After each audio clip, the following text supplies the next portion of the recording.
A wildfire tonight threatening more than 400 homes in the Columbia River Gorge. Right now, dozens are being forced to leave, while hundreds more are getting ready to run at a moment's notice. It's just scary. Yeah, it's pretty scary. I have two little babies, and yeah, it's pretty intense. And tonight we talk to those who are just watching the flames move closer and closer to their homes. It's 11 o'clock. Good evening. I'm Jeff Gianola. And I'm Kelly Day. There are actually two fires burning right now close together near White Salmon in Klickitat County. In total, the flames are covering more than 1,500 acres right now. KOIN Local 6 reporter Cor Harlan talked to the people who are packing up right now to get away from the flames. No, we're not taking scooters and everything. For Rochelle Laurent, the call to evacuate came late. Like many of her neighbors living in the path of an oncoming fire, there was time only to load a few things in the pickup and leave.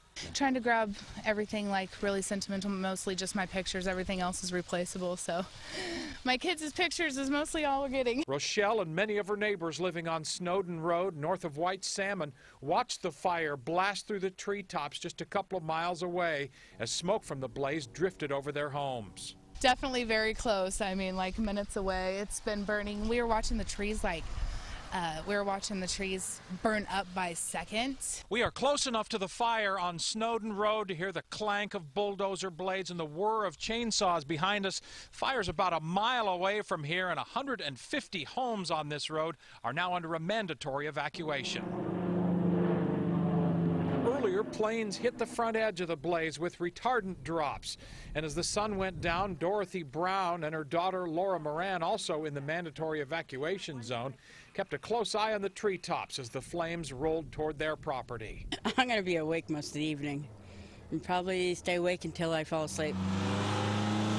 The Forest Service says more than 400 homes are now at risk. No homes have burned, but fire is in the neighborhood. Higher humidity and calm winds slowed the fire to a crawl as darkness fell over Klickitat County. But with more hot weather and wind in the forecast, no one is breathing a sigh of relief just yet. North of White Salmon, Washington, Cor Harlan, KOIN Local 6.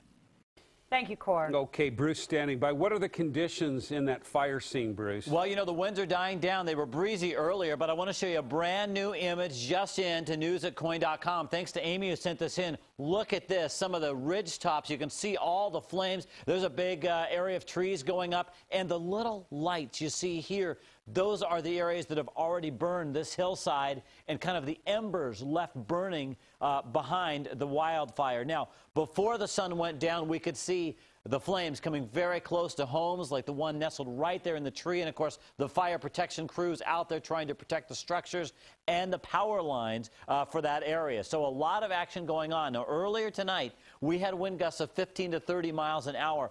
But this evening, I'm tracking the conditions live with our Pinpoint Weather Net. Here are three of our gorge weather stations within about 15 miles of the fire lines. 2 out of the 3, calm winds. That is great news for firefighters, and temperatures dropping into the 60s. Back to you. Thank you, Bruce.